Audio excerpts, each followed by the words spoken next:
Welcome to Sports Geek, the podcast built for sports digital and sports business professionals. And now, here's your host who wants to put an end to crappy digital campaigns, Sean Callanan. Thanks, DJ Joel. Yes, my name is Sean Callanan, and welcome to episode 315 of Sports Geek. On this week's episode, I chat with my good friend Alfonso Medina. He's the head of media rights at Tennis Australia. But before we get into it, thank you very much for listening to the podcast. You might be listening to it on sportsgeekhq.com. You might be listening to Apple Podcasts, Spotify, Google Podcasts, or my favourite, Pocket Casts. Or you might be watching this on YouTube if I can figure out how to get these clips up on YouTube. As always, you can contact me on social media at Sean Callanan on most platforms. Just look up my name, you can find it. Or you can use the old-fashioned way, Sean at sportsgeekhq.com. Before I get into my chat with Alfonso talking about media rights and the major event that is the Australian Open, and looking forward to it in a couple of weeks' time, not far away now, here in December. The tennis does dominate the summer here in Australia, and hopefully here in Melbourne, the summer actually arrives. But before we get into that, just a quick promo, Sports Geek News, back pretty much doing it on a regular basis, on a weekly basis, changing up the format a little bit.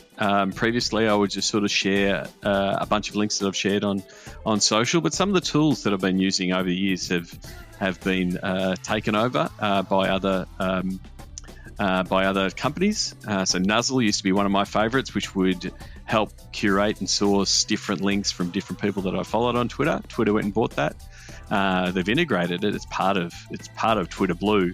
It's not very effective anymore. It really doesn't. One, I think it's a combination of people not using Twitter as much. But previously it used to be here's links that 20 people shared, and now it's saying here's links that 3 people shared.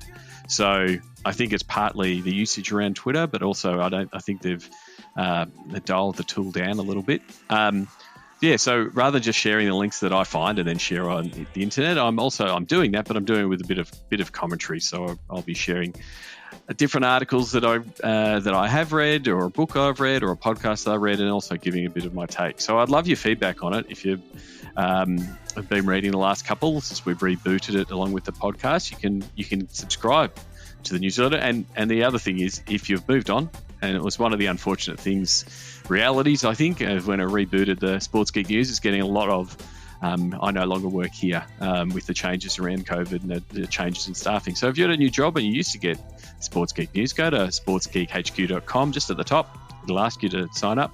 Or you can go to sportsgeekhq.com/SGN. And if you do get it and you like it and you really enjoy it, my goal is for you to enjoy reading one or two of the articles, maybe some of my commentary. That's what I want, one article to work for each one of you. Please forward it on to a colleague. Send it on to a colleague. I'd really appreciate it. It helps it grow. I'd like to see the numbers to come back to pre-COVID levels. But that's it for the intro. Let's get stuck into my chat with Alfonso Medina, head of media rights at Tennis Australia.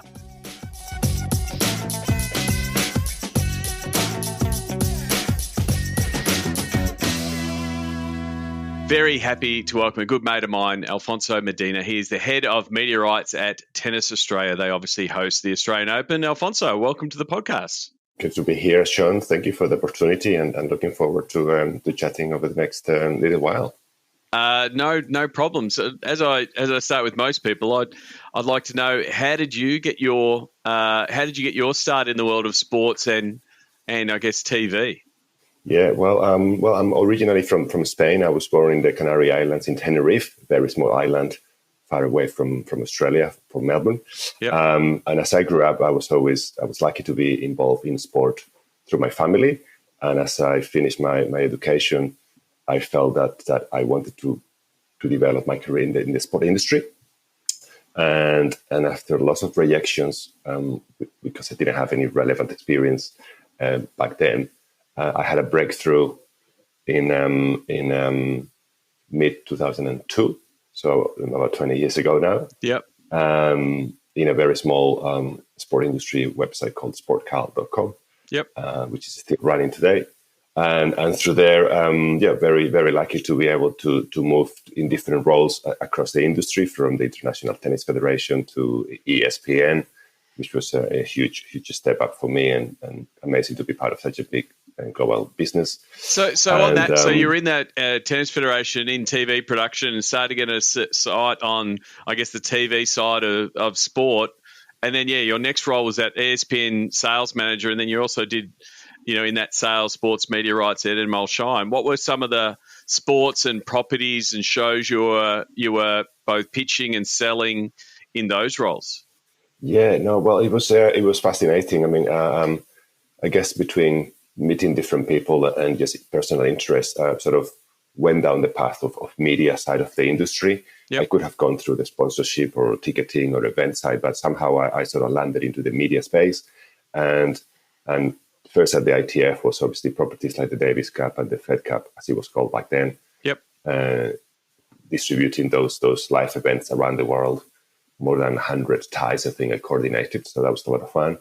And ESPN then brought the opportunity to work across a whole range of sports and portfolios, from the NHL to MLB, NCAA basketball and football, NASCAR racing, IndyCar, and as well as a whole bunch of very random sporting competitions like professional eating contests. Yep. And I just saw that ESPN just re-signed the hot dog competition. The ratings, I think it's 1.3 million, I think, in the US to watching the GOAT, who is Joey Chestnut, one of the greatest American sports heroes there is. All time, Nathan hot dog eating contest, July the 4th. I think it's 12 p.m. or 1 p.m. live on ESPN1. And I remember I sold that back then. I sold that to a Russian TV network back then. So at the time, we still did business with them, and they actually paid us for it. So I was pretty pleased with that one. Very small deal, but it's one of those things that you always remember.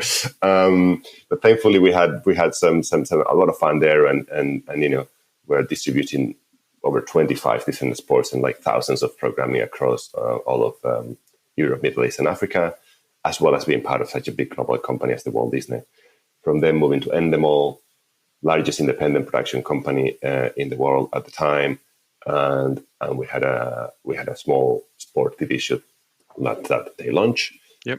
It was a lot of sport entertainment, and after that, I joined the English Football League, which is the oldest soccer league in the world, and that was a great opportunity to work really deep into a single sport. Such a passionate sport as it is. So moving to the football league, like, do you think that breadth of working at ESPN, the worldwide leader, but also working at all of those sports, because again, I work with multiple sports, and you go to a sport and they go, "Oh, our sport is different. Our fans are different," and there is uniqueness with different fans, but there's also a lot of similarities of sport is content. What fans are they bringing? Did that give you a good breadth of knowledge to better understand the picture from multiple sports? Yeah, exactly right. It's having represented before lots of different sports with very specific profiles and requirements and ambitions. You're able to combine that breadth into focusing into getting the maximum out of a big property like it's the English Football League, which a lot of people may think it's the small brother of the English Premier League, which is obviously the biggest soccer league in the world, but at the same time don't realize that the Championship, for example, is arguably, I think, it's about the fifth or sixth soccer league in the world by capacity, by attendance, by media revenues. So being part of that, that was quite interesting, but also being able to work with really small football clubs in the UK and learning all the work they do for the local community. Very small clubs run by maybe 5, 6, 10 people, and how they have these thousands of fans week in, week out that come in and support the team and so on. So from working with the likes of Manchester United and Liverpool in some of the competitions to work with very small clubs, it was really, really eye-opening, and it also gave me the chance to be able to work at different levels of complexity and different levels of professionality, which I really enjoy that. So at the Football League, you would have crossed paths with former podcast guest Andy Dodd. Andy, of course, yeah. Of course, yeah. He was running marketing at the Football League at that time. Correct. So what was the TV landscape like? This is 2012, 2014. It's almost, it's the early days of digital. It's the early days of streaming and that kind of thing. What was that like in that role? From you had the ability to concentrate on one sport, and you were selling that sport all the time and looking to future-proof those yes. deals. What were some of the challenges, but also some of the opportunities in that early 2012, 2014, at the time you were at the Football League? Yeah, no, it's as you say, it was the start of really streaming properly. People obviously consume video over the internet, but the connectivity and quality of the content wasn't what it is like today. And some of the things I led, for example, was installing a fiber optic network across all of the Football League stadium, which is 72. Yep. Which they didn't have that until we did that in my time there, which allowed for the first time to send the live pictures of the matches out to anywhere. And before then, they relied on the traditional truck that come in and have the satellite dish and then uplink to a satellite. And that only happened for around 2 matches a week of the entire competition, when they had something like 30 matches a week. So that was, I think, a fundamental investment that we all did, and that helped transform the way the clubs not only capture content, but then how they share it with their fans. As a byproduct of that, we also launched at the time YouTube's largest football club network. I think we had more than 70 clubs, and it was the first time these football clubs, from the big ones to the small ones, launched their YouTube channels. And so I guess I like to believe that, we were able to give clubs a chance to diversify the way they engage with the fans, and to generate, more audiences, not only in the UK, but around the world. More broadly, the landscape, I think it was very much television rights first. I don't think there was much discussion about the digital rights. I think in some markets, some telcos were dipping their toes into digital rights or mobile rights. Yep. And some rights holders were able to distinguish between television rights and mobile rights. Where instead of streaming through the internet, you were streaming through your mobile network through data. Yeah. So I think it was all necessary steps to take us to where we are today, where obviously the online consumption is huge. Yeah. I mean, I think the key piece there, and, I was attending Seat Conference at that time, and again, it was tech infrastructure in stadium, not only for the fans, like how can they get online, but then also just for your broadcasters, the infrastructure to be able to get the content out of the stadium. Like that infrastructure was a key piece in those early 2000s for a lot of stadiums. As the broadcasters' demand went up, as the broadcasters' bandwidth went up, as they went to 4K, as they started wanting to produce higher quality, the strain on the stadiums, and a lot of old stadiums needed to upgrade their tech to be able to roll that out. So that's your European journey, coming from Spain and then working in the Football League. You came to Australia in 2014. How did that come about to get the role and come to Tennis Australia? Were you looking to come to Australia? Was there a role? How did you make the move in 2014? Yeah, well, actually, it was a combination of things, but primarily my former boss at the Football League, Richard Hisagrave, had left the league to join Tennis Australia as commercial director. And within about 6 months of that happening, we caught up, and it was a moment in time in my personal and professional life that actually a change like this was an amazing opportunity I couldn't turn down. And even though I would be obviously moving far away from my family in Spain, it was perfect for me. So that was actually very easy for me to make the decision. And And that's how I landed in Australia in a brand new role as head of media rights, which until then, the company relied on agencies to commercialize their media rights. And so my initial remit was to bring this in-house and to build a business since then.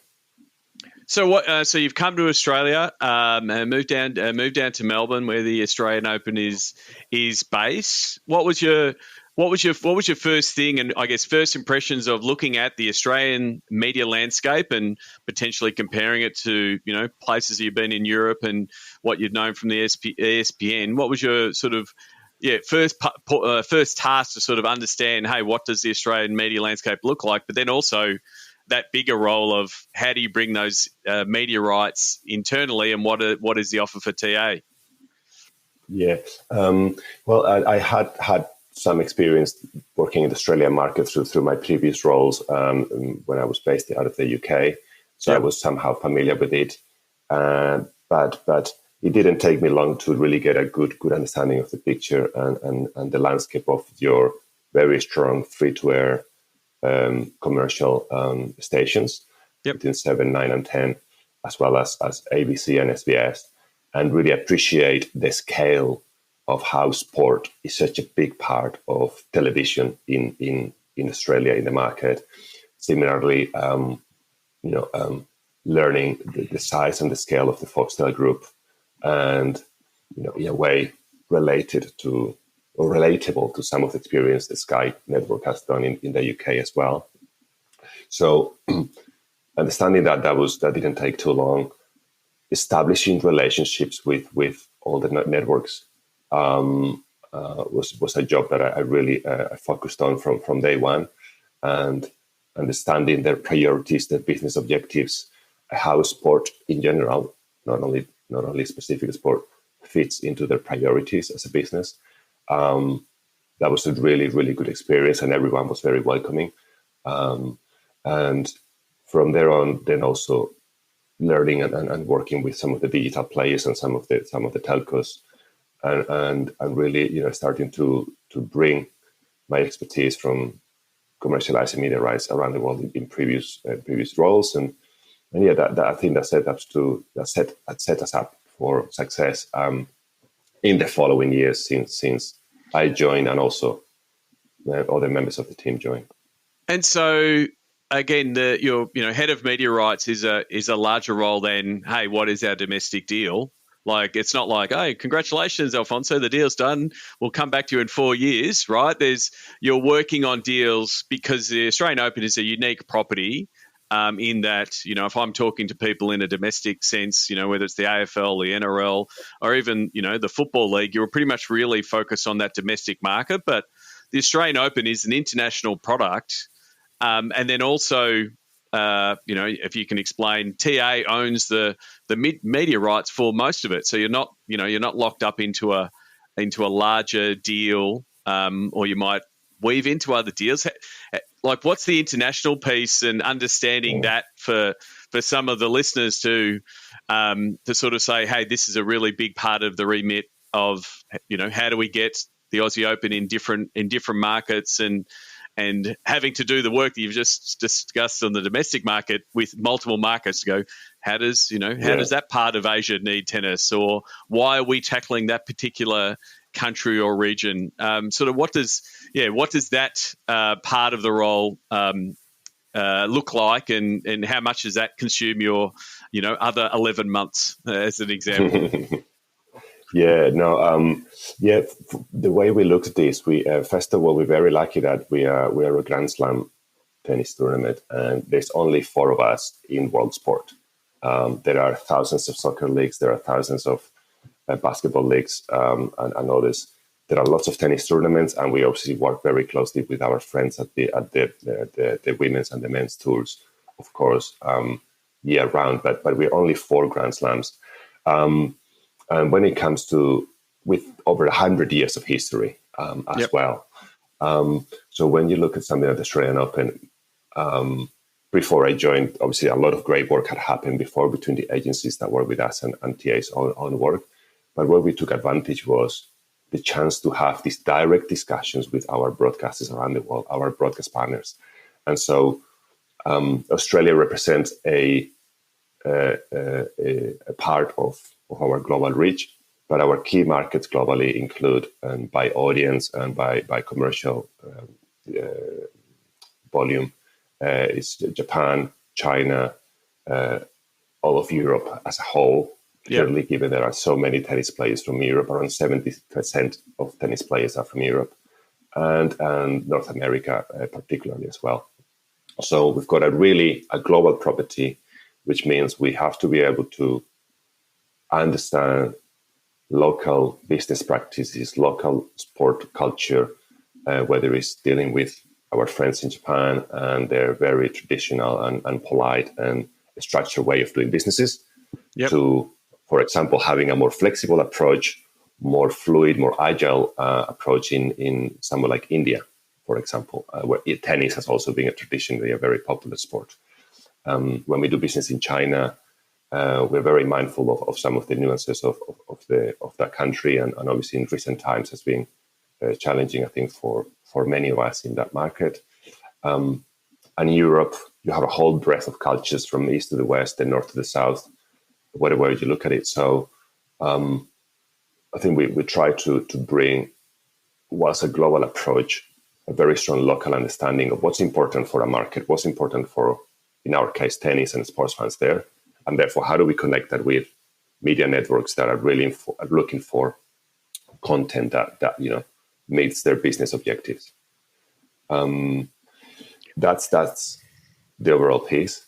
In terms of relationships, what do we do the rest of the year? Many people may think media rights means you give them exclusive rights to transmit on television and online. They pay you a fee, you shake hands, and that's it. But there are many parts to broadcast media rights agreements. So one thing is what I just described, and then you actually have to bring that to life. And that means from very long planning stages, which includes schedules, dates, times, looks at broadcast commitments. What programming can they actually produce and put to air when our tournament is on? What clashes they have with other programming? How can they commercialize the content? Can they go to any brands that they like, or is there a process to also consider the official event sponsors? Is that last one, the commercial piece, because it's something I'm really interested in, stuff we do from a digital point of view. Is that something that has, because again, that traditional, hey, we've paid the check, thanks a lot, we'll put our ads on, and that's, we will commercialize either with our own advertising on our broadcast, or we'll be using it as an uplift, and the flow-on effect for our other programming is sort of the traditional basic version. But are you seeing more pressure on those media executives to go, well, we've also got to commercialize our broadcasts, and so it becomes more complex because they've got a different beer sponsor or a different car sponsor, and you've got to negotiate those exclusivities and work with your commercial team that are locking in the partnerships from an AO point of view that are going to be on the broadcast.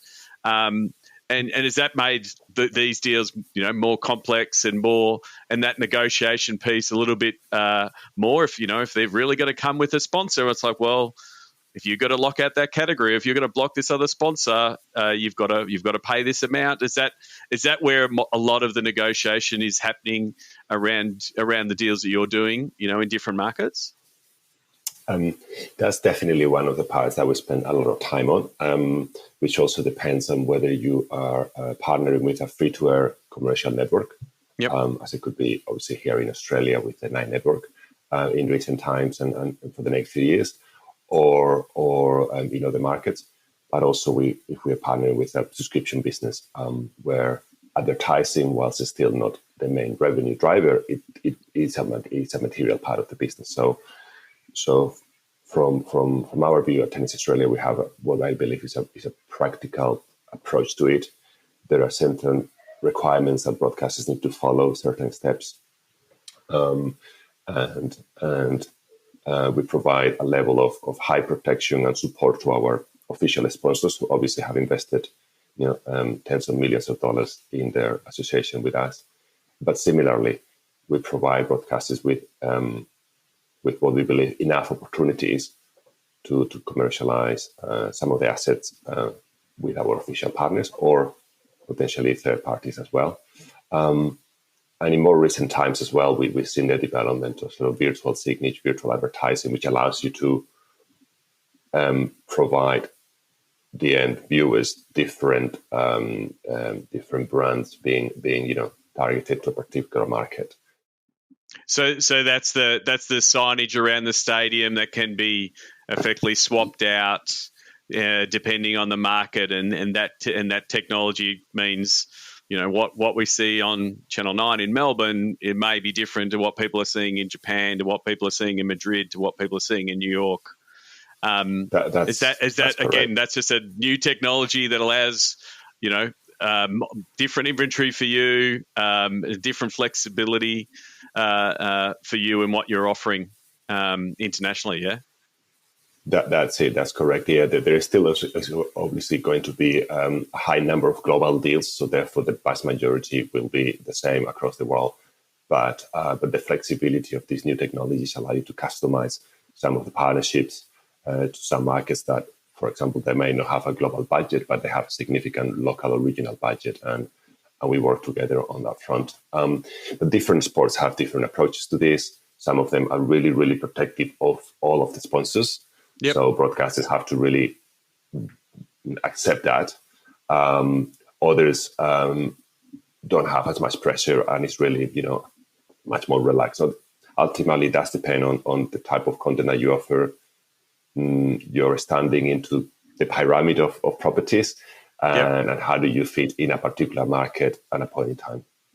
And it's also, I guess, how you, work with the commercial team, and the types of sponsors they're attracting and who they want to talk to. So if you're, pitching to a global market because they want that global audience, then I'm guessing that locks out, that segment or that inventory for you as a media rights deal, because they've come to you as a global property as opposed to, hey, we, want to sell something into just, a partner that comes on that's purely Australian and doesn't have the international reach or isn't selling product internationally. That effectively opens that up internationally. So is it a constant push-pull and working with the commercial team on, what they're pitching and who they're pitching to know, to fill as many of those slots as possible and I guess maximize the opportunity you've got with the Australian Open?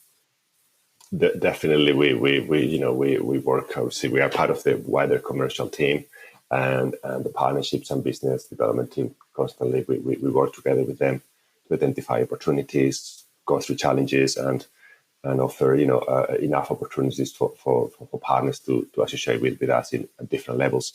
One of the big ways we do this also through our own digital channels, which we obviously control and can create really bespoke content opportunities that don't necessarily come up through traditional broadcast partnerships. And that's an area that we have been making a lot of focus in recent times. And it's a big part of what I do and my team do, which is to retain digital rights that allow us to publish, engaging content through our official channels. That's a really important one because, I know there's a lot of social digital staff that, even in the past, 10 years, so in the 5 years, they couldn't be posting a highlight because of the I guess the TV partner saying, no, we don't want anything going on social. We want people to be watching on free to air on our streaming service. Having those channels, and the AO team do a great job. I've spoken to Kim Trengove previously on the podcast when she was a TA in, global properties.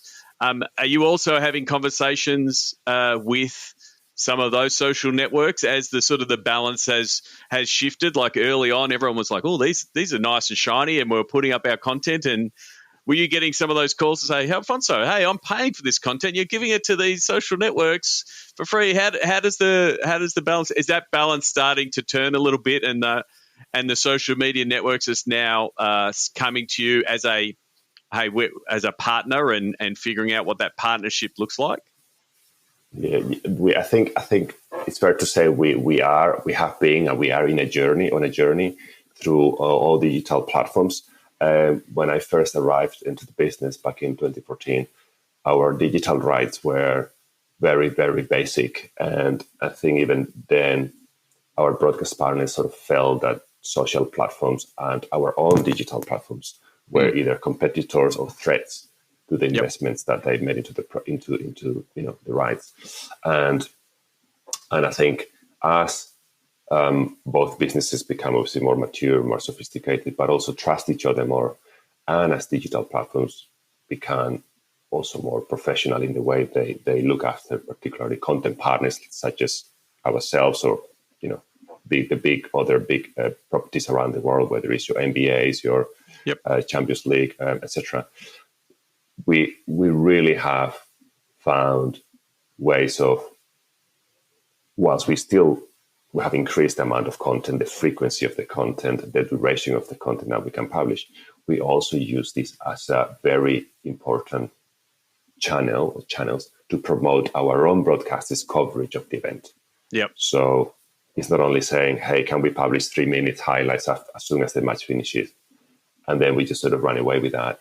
But we'll say, okay, we'd like to engage during the match because we believe in the value of in real-time engagement to promote that curiosity about what's going on.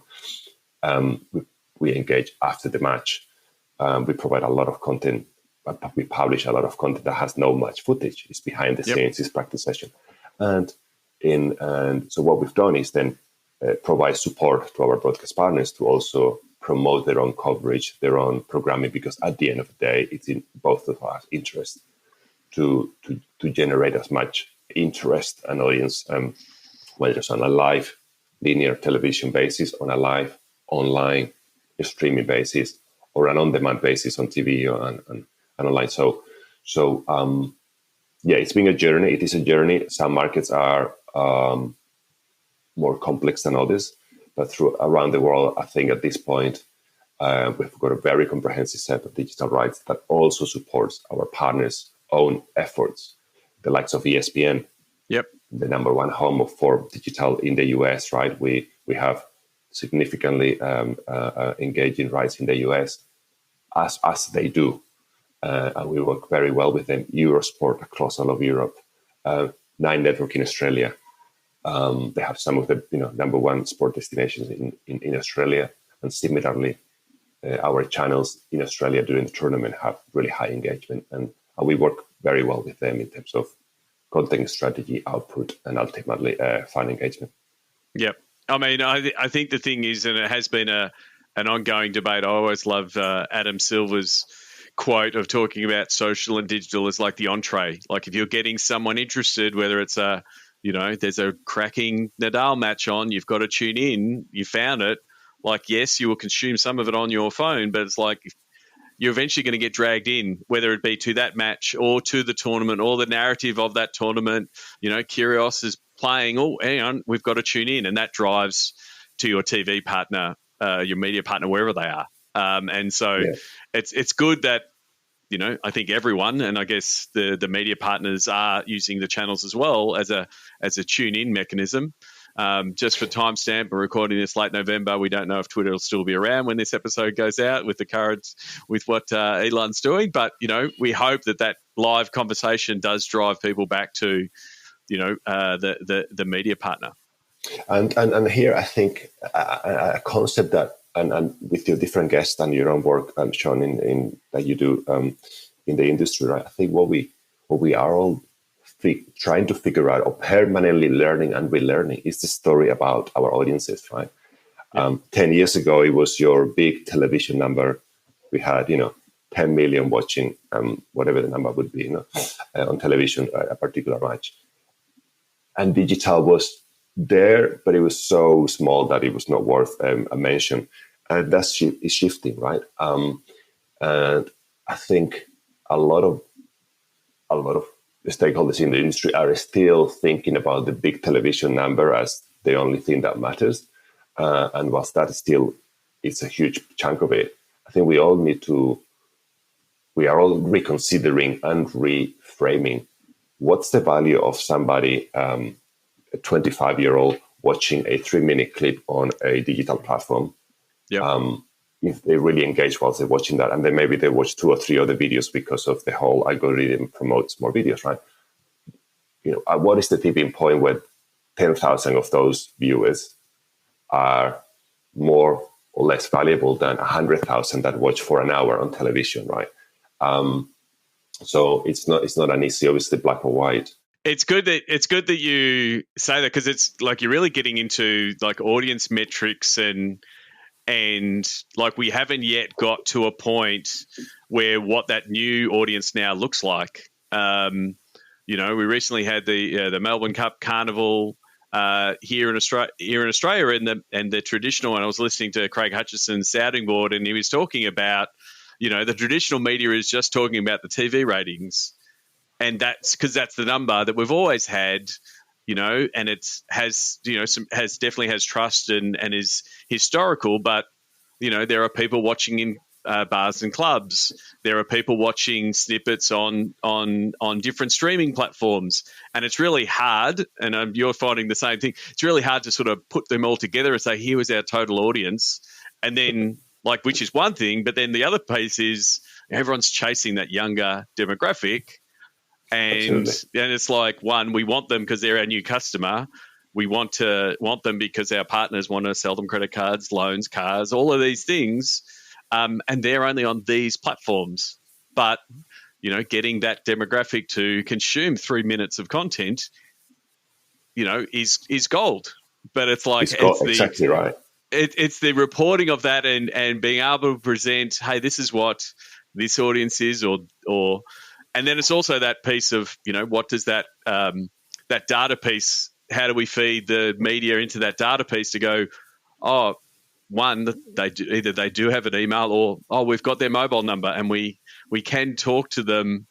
So it's good that, it's something that's in the battlefront for the digital folk when they say, how are you going? How's everything working? It's like, well, I can tell you these stats, and this is stats over here from one platform, and here's the stats from this platform, but how do we tie it back in? And we're always trying to tie it back into attendance and is there an uplift in, different turnover that are a piece for the business? But there's not just a here's the number, thank you. But it's a matter of making sure that all your partners, their numbers, whether that they look at, are important for them.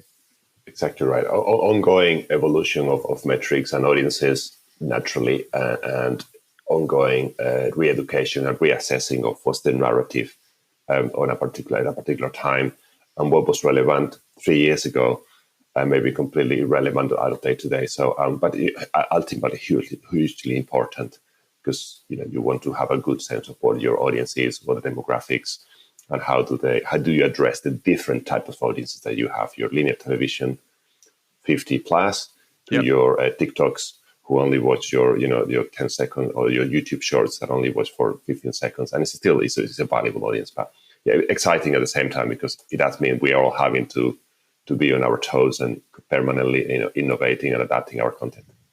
Yep. One of the things, but we've been talking about the international piece, and a lot of sports are now really focusing on international markets. We're seeing a lot of the big four sports in the US realize that they've saturated the US market and realizing their only opportunity for growth is internationally, with the NFL pushing into different markets really strongly. The NBA is something it's been doing for many years, pushing its product. And some of them are, targeting particular countries and regions more specifically. Is there a particular country or region that excites you from a growth perspective and some of the innovative things, and the fact that it's a bit of a new frontier for the Australian Open that's a focus for you? Well, if it's on my sort of Australian Open capacity, I would say, we have we always have had, and we continue to have, a big focus on Asia Pacific. Even though it's no longer an official part of our messaging, we do feel the Australian Open is the Grand Slam of Asia Pacific. Yep. And we've been very fortunate in recent times with Naomi Osaka winning 2 of the Australian Open titles, which deliver huge audiences in Japan on free-to-air and paid television. Before that, we had Lena in China delivering, also huge audiences. So we're very lucky from that point of view, and we have taken the opportunity to invest back in the sport, running events locally in different countries, different times. So we will only continue to invest and do more in this region through a content, whether it's media content or on the ground perspective. So we're very excited about that. But similarly, mature or so-called mature sport markets, because they are markets that are more structured, more developed. They're more savvy, potentially, than some of these Southeast Asia markets. But similarly, the fandom levels there are much, much higher. So you're able to tap into a large portion of audience, let's say the US or the UK, which the similarities obviously in terms of language, so that takes a big barrier out. Culturally, a lot of similarities, different but still very similar, and commercially also, not very dissimilar ways of commercializing opportunities. So we looked at markets like the US and Canada as well, with huge Canadian players at this point in time coming through, and we see really great opportunities to grow there, even though they may be perceived as sort of saturated even markets. Yep. But, I think that's the balance of more regional for us, as well as highly developed sport markets. But also with those developed sport markets like the US and UK, you also need to be in those markets, because Australian Open is a large tourist attraction. You want to sort of set that bucket list item of, I've been watching the Aussie Open. It looks terrific. It's always hot. The scene and the coverage shows off, and you're setting that longer piece of what does international travel look like? How do we get more people to Melbourne? How do we get more international travel? It's one that you're also, which again, why the Asia Pacific is important, to bring more people from the Asia Pacific down to the event. Is that part of that commercial conversation of, hey, you're going to have our rights, but please, what we want you to do is make Melbourne, make Australian Open more enticing. We want to see more, whether it's Japanese, Canadians, UK people coming to the tournament. Absolutely, and we're very lucky in that we take place in the Australian summer in January, whilst the Northern Hemisphere is going through, typically at that time, very cold winters, and whilst they obviously love their winters and they live there, showing this amazing, beautiful, weather and hot weather. We know sometimes it can be quite hot, but it's still amazing scenery from around the country when we also run the tournaments that we run prior to the Australian Open in Sydney, in Perth, in Brisbane, in Adelaide, in Tassie. So this is a huge promotional tool for not only for Melbourne, but for Australia. And we're very proud of being able to do that through our event. And we have high numbers of visitation from Japan, from China, from India, from the UK, Germany, and the US is also historically one of our top 3 markets by visitation. They take the chance to come to the tennis for a number of days, and then they also visit the rest of the country for a number of weeks, whilst escaping the very cold winters. So we're very happy that we can provide a platform too. Definitely. And like I say, I'm 20 minutes walk from the Australian Open precinct. The precinct seems to be getting bigger every year. I think at some point I'm just going to walk out my front door and the Australian Open activation zone will be reach all the way to Richmond. I definitely welcome all of my listeners to come down to an Australian Open. It's a terrific event. Alfonso, I wanted to. There's a lot of rumblings happening in the sports media world at the moment. So, you being in the space, I want to get your take on them. These are literally headlines that have come out of the last couple of weeks, and so this is how much I'm in the digital space, and I know how much that changes. Whether it's Twitter changing hands to Elon Musk or Mark Zuckerberg taking a right turn and changing all the platforms, but media is very much the same. Recently, in Deadline, they were reporting that Netflix is getting into live sports. Long rumored. Were people like yourself, when you see that, you go, "Oh, Netflix, another player." What's your take on I guess hearing that rumors or or that Netflix might decide to get into the live sports game? Yeah. We've seen in recent times we've got Amazon Prime Video. Yep. Obviously invested heavily in sport and around a number of markets. Obviously, the big headline deal in the US with the NFL for the next 10 years, or 11 years, including this season. But in Europe, they've got some significant rights across a number of markets, Champions League rights and many others. You're talking billions of dollars of investment from somebody like Amazon. Then you've got the Walt Disney Company, who own ESPN, of course, and they've owned them for decades. And so sport has been a DNA of the ESPN and the Walt Disney Company as well for a long time. But many people may not realize that ESPN is owned by the Walt Disney Company. Well, that's going to lead to my second one, because just only last week, Bob Iger has returned to ESPN, or returned to Disney to run Disney. After 2 years since retiring. And I don't know if anyone else read. I read The Ride of a Lifetime, which details his career. Incredible, yeah, incredible book. And he made all of these acquisition deals, including ESPN and BAM and all of those, in that sports technology piece. That was my second piece of. Yeah, Bob Iger's back at Disney. Where does ESPN, where does that end up? Fit into it.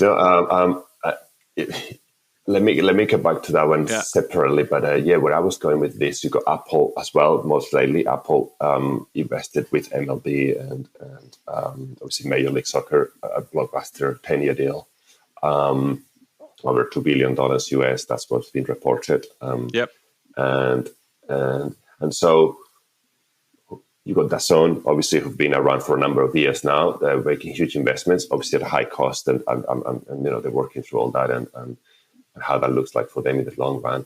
So Netflix, they've been dipping their toes in sport with a high number of documentaries and series. We're very lucky that we're part of the first time that all 4 Grand Slams and the 2 men and women tours come together to create a year-round series, which will be releasing just before the Australian Open in a couple of months' time, a number of the episodes. So they certainly are familiar with sport. Drive to Survive is, their jewel in their crown of, it's and you talk to the people at F1 and, it's brought on a swag of new fans. It's funny. I find it's so popular. I actually know people who don't watch the races because they don't want to spoil the next series of Drive to Survive. But it has shown a way to attract and bring in new fans. Like even going to the last Australian Grand Prix, after a couple of years break, it was a different crowd, right? It was absolutely many more women, many more children, and that's great to see. I'm a big F1 fan as well, and I've got some very good friends at Formula One to this day, and so we are very lucky. This tennis series.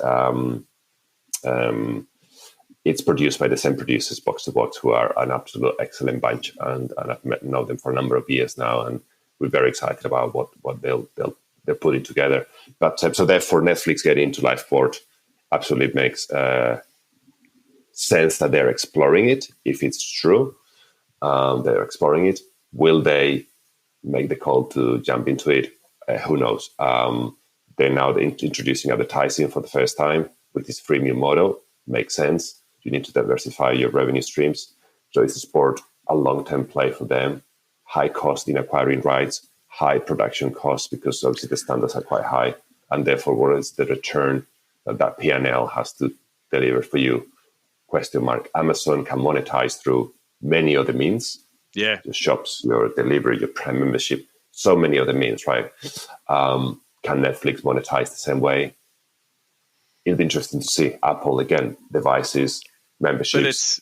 But it's because of these. I mean, these streamers are following the paths of what we would call traditional TV and the cable subscriber business, where they go, we need this premium product to get people on.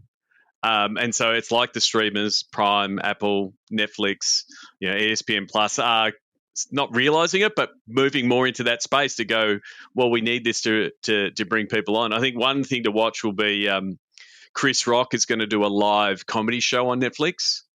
So, Netflix, or you click it and it always works, right? It's because it's on demand, but it's like on demand and live, that's different. right? Like, it's great that all these people watch Squid Game, but to get that infrastructure, like to that will be, really testing all of the infrastructure for Netflix, and they need to do those tests because if they put on, an Australian Open or an NFL game, like Prime is starting to do, it comes with different pressure. It comes, it comes with different expectations. Sports fans are exceptionally loud and ready.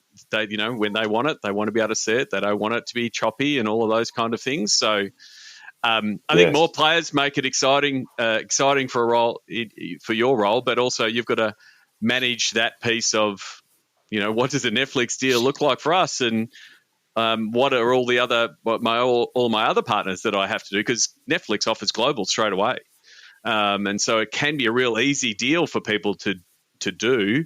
But is that the best for you in all those different markets is something that you'll have to, weigh up on, whether you go ahead with something like that.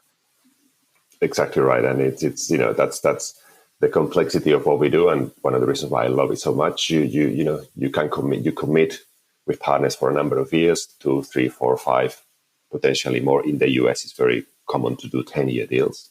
Yep. Which is very uncommon in the rest of the world. But that's the nature of that business culture, as I was talking to before. We'll see what happens with it permanently continues to evolve. So, as and when we have opportunities to go to market again, then we'll reassess, what are the best options for us. Well, Alfonso, I think your LinkedIn bio says it best when you've written, "I wonder how sport and entertainment in general will be consumed come 2030.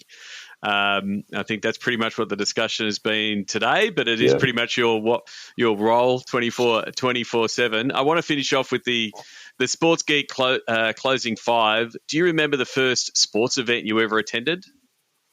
I think I do. I think technically this was not a sporting event, but I remember one of my brothers when he was playing basketball as still a teenager, but in our school, and I remember vividly being by the sidelines, just cheering him on, and we had thousands of spectators. So whilst it was not a professional sporting event, that was the first time I remember being at a sporting environment with a crowd cheering on, and from there, the first time proper event was a football game with Dad in Tenerife, where I am from. Went to see Tenerife in the stadium, and I was probably 7 or 8. And I had those memories, just the build up and going there, and the atmosphere, and seeing the stadium, how big it looked like. So very lucky. I was quite young, and I think probably ever since fell in love with it. Terrific. You've been to a lot of sports events over your time. Do you have a favorite food memory? I mean, we talk about the digital and the media game has leveled up. The food game at major events and the Australian Open's no different. Michelin star restaurants and the like. What's your favorite food memory or your go-to food when you're at a sports event? Well, great point. I know many of your guests before maybe referred to having a hot dog and chips in the Major League Baseball game, for example, which I've had the opportunity to do in the past. But I do have to say that my colleagues around the Australian Open and the different experience they put together in recent times with some of the restaurants they have, it's some of the best food I've ever been lucky enough to experience in world sport. So definitely. It's a guaranteed winner, some of the restaurants we have there, but also memories from some of the Premier League clubs that I've attended in the past, and I had some really good experience thinking, oh my God, this is like a 5-star plus hotel. And you're having a really incredible meal with the ground just through this window. But similarly, also some very casual, informal, kebabs and souvlakis in some other events. So I think nowadays the food offering at sporting events is great, and you can have many styles. Terrific. What's the first app you open in the morning? I know this is one of your always questions. I guess it's 2 parts to this answer. One is, go for it. naturally, it's because obviously having lots of family and friends overseas, and I've got the WhatsApp messages just popping up. I keep them in silent overnight, obviously to be able to sleep, but inevitably they are there in your screen, and you sort of connect because of the time difference. And from there, sometimes whether it be football scores or tennis scores, email eventually made land on LinkedIn, actually, which I found in recent times. LinkedIn become a very good, very useful social network. So that's one of my go-to. Is there someone that you follow or read or stay connected with that the Sports Geek podcast listeners should do the same, should follow, and why? Well, if we're talking about the sport industry, I think thankfully, fortunately, there are more and more podcasts popping up now and then. So somebody I've been listening to the last couple of years has been the unofficial partner with Richard Gillis out of the UK. Yep. I think he's got a very, very good format and some really good guests. And then on the digital side, I think they're based in the US, front office sports. Yep, Adam White and the guys there at Front Office Sports, they've done a really good job in the last couple of years to provide a different point of view and just more volume than that's not, I guess, paywalled in the Sports Business Journal model. So they've done a really good job.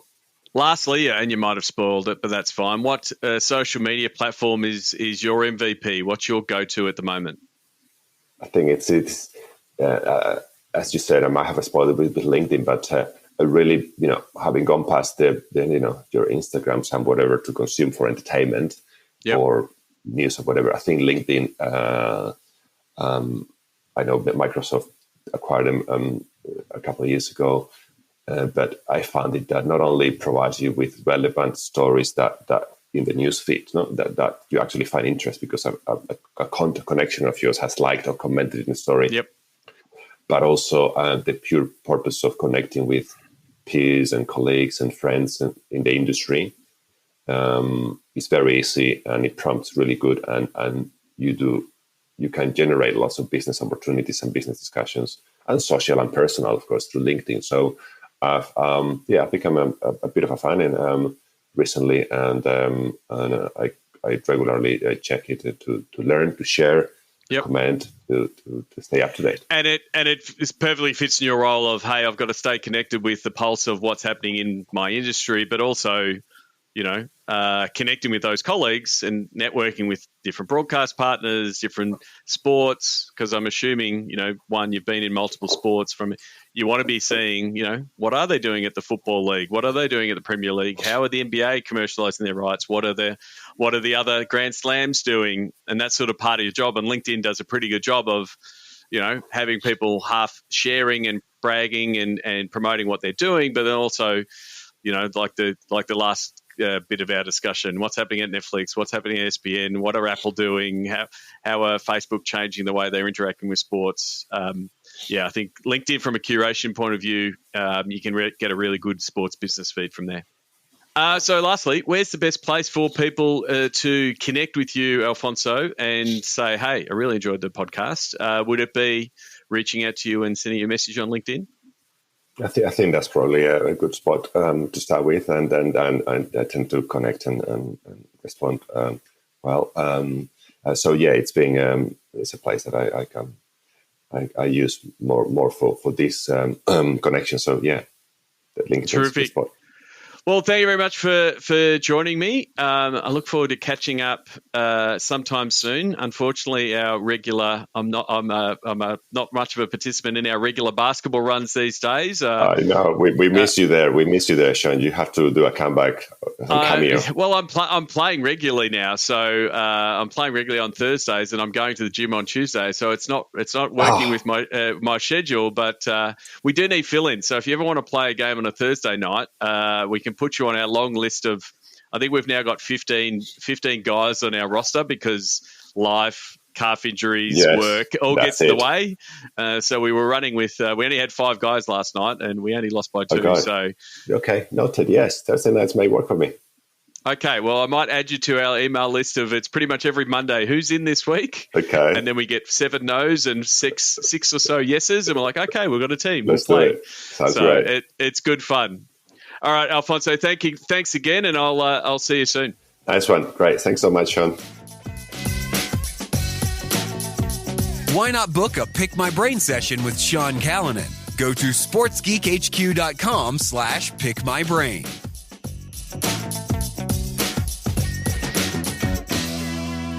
Thanks again to Alfonso Medina. You can connect with him and please send him a message. Have a comment on the post that I'm going to post on LinkedIn. Please reach out to him, especially if you're in the area of media rights and because Alfonso is working in a global sense in selling those rights globally. He's always interested in connecting with people that are in the same or similar roles around the world of sport. So I really do appreciate it when listeners tell the guests that they've listened to the podcast and got some value. I really do appreciate it to give that feedback to the guests who give their time, like Alfonso. So please do so. Before I wrap up the episode, I just want to quickly talk about how we're using digital to dollars to help teams, especially in some of them are in off season if they're a winter sport or a summer sport, again, depending on which part of the globe you're on. It's pretty much that there's a couple of ways to tackle it. But the first thing that I normally sort of dive into is, what is your objective for digital? What are you trying to do? Are you looking at fan growth? Are you looking at building digital engagement? Are you looking for increased delivery for your sponsors and deliver what they require, whether that is leads, and how do you go about doing that? What does it look like to build that funnel for them? Or are you looking to increase revenue from digital? Most likely you're nodding and saying yes to all of those things. But the key thing is to start saying, well, how are we going to tackle that? Because we want to tackle all of those things and get yes. But we want to be able to go about it in a systematic way. And that's pretty much what digital dollars looks for. By tackling it from a pillar across our 6 pillars. Know your audience, right? So dive into your data, understand who your fans are, understand who your customers are, understand how they're interacting with you as a business or as a team or as a league. Is really important because that starts that commercialization and understanding of what you're trying to do process. Because it's absolutely vital. If you want to drive more ticket sales, you need to know who are the people that you want to be driving more ticket sales for. The second piece is really diving into the content. What type of content should you be doing? What does a brainstorming session look like? And then feeding that back to that audience. What does that audience want? What type of content do they want? What type of content are they consuming in different verticals? What type of content are they consuming in music? What type of content are they consuming in movies and TV and entertainment? What can you use? What can you steal with pride and bring to your team and league? And then it's about know your distribution. So where is it going to be placed? How is it going to be placed? How is it going to be crafted for those platforms, whether they be your social platforms, whether they be your own digital platforms, or whether they be sort of old school distribution methods, email, like your EDM. How does your EDM fit? How does it make sure that it gets opened? And if it gets open, how do you make sure you get action? How do you make sure what content goes in your EDM is the stuff that makes people open it? And then some of the other pillars, if you want to sort of be looking at your whole digital presence and your destination, knowing your destination, what does your website look like? What does your app look like? How do you send people, if you're sending people to these places, what do you want them to do? And then the last two are really around the commercialization process, which is know your value, what's your rate card look like, what's your value to sponsors, and what's your value to fans, and understanding that piece and how much commercialization you can put in some of these assets that doesn't diminish them, how it can be integrated in an authentic way. And then know your pitch is getting all of those pieces together to appropriately deliver for your sponsors, be able to present them the audience that you're going to deliver them. What type of content series is going to elevate that brand with your fans? What type of platforms are going to both reach the right fans but also reach the right customers that they want to reach? So that's what the Know Your Pitch is, helps your commercial team understand the building blocks that the digital team has, and also gets that gets that team working. So it can be used in multiple ways. We can tackle it just with a single pillar. If you say, hey, we want to review what we're doing from a content point of view, and we can look at a particular content series, or we can review social media from applying the Know Your Destination. Or you can take that step back and say, what is our ticketing strategy? What are we trying to do to get the cheeks in the seats? And we'd start with that Know Your Audience. So it works for teams or leagues or stadiums or athletes or even a business. The first three effectively bed down the foundation for your digital strategy. So I'd love to do more applying the digital dollars in 2023. Check it out, digital2dollars.com. There's 5 podcasts on the pillars of digital to dollars. It can give you an understanding of it and help understand what process I would take you through. And as always, you can send me an email, sean@sportsgeekhq.com. This is going to be the last episode for 2022. A big thank you to Jane Lorenzo, who's come on board as our podcast producer for cracking the whip and getting podcasts out the door. Wouldn't have been able to get these podcasts back up and running without Jane. It was the kick in the bum that I needed, but also just getting the content machine working again. Sometimes, as you know, if you get a little bit out of practice, it can be hard. But yeah, she's been great in helping me source and find guests and booking guests and organising the time. So really pleased with the work that she's been doing, but also the fact that we've got the podcast back up and running again. And we're looking forward to a really big 2023. So the podcast will be back on January 3. Regular programming will resume. We are going to have a Sports Geek replay series. Normally, post-Christmas, we sort of run 5 to 7 days of replay series where we pick some episodes from the archive. And normally it's from the year that was. Because we haven't run a lot of episodes this year, we're going to dive a little bit further back, and Jane's actually going to pick a couple, as she's part of her role has been better understanding what I've been doing from a podcast point of view. So she's been diving into the archive. So she's picked some of the ones that are her favourites, and I've picked a couple as well. So from December 26, each day there'll be a different Sports Geek replay. If you haven't listened to them, because you're a new listener or you haven't listened to them, or a lot of them, they're actually worth a re-listen because there's some really great insights in there. So that will be in your podcast feed wherever you subscribe. So please subscribe and you'll get them. And then January 3, we'll be back with regular programming, weekly episodes. And then, what I will do over the break is sort of look at what 2023 will hold for me and for Sports Geek overall. One of the things I want to do is I want to get back into conference mode and conferences. And so looking to attend a few more conferences this year or 2023, and also travel to a few conferences and speak at a few more conferences. So at the moment, looking to partner up with a few select conferences, hopefully one here in Australia, one in the US and one in Europe, and help them promote their conference, do some episodes around their conference, and potentially do some live podcast events at or around their conference. So if you run a conference, please get in touch. I'm really interested to help bring listeners like yourself to the conference, but also just get back in the swing of conferences. It's a place I really love doing it. I think a place that I do thrive. Love getting up on stage, whether it's moderating a panel or doing a keynote or hosting a Q&A or interviewing someone. I want to do more of that. And part of the reason that we did fire the podcast back, getting people like Jane on board, is to really grow and amplify the podcast. And that's just not the series Sports Geek Amplify, which will come back in 2023. But we want to do more episodes in 2023, which is a low bar considering from 2022. But do more episodes, have more interesting conversations with people who are working in the world of sport. Whether they're working in digital, whether they're working in marketing, whether they're working in the technology behind what we know as sport. I'm really looking forward to those conversations. I've enjoyed the ones that I've done in the last couple of weeks. So, so expect more from the podcast. We might do a few live events. And then digital dollars, as I spoke about, looking forward to implementing that with a few more clients. Looking into potentially doing a workshop series, potentially doing that online, but also potentially doing a workshop series, a bit of a road trip and doing some online workshops. So again, if it's something that you're interested in, please reach out. At least raise your interest. Like, I will do it if there's interest. So more planning to come over the Christmas, New Year, to work on some of those things. And one of the things, I spoke about it last week and spoke about it in the Sports Geek News. I want to keep looking at new things and trying new things.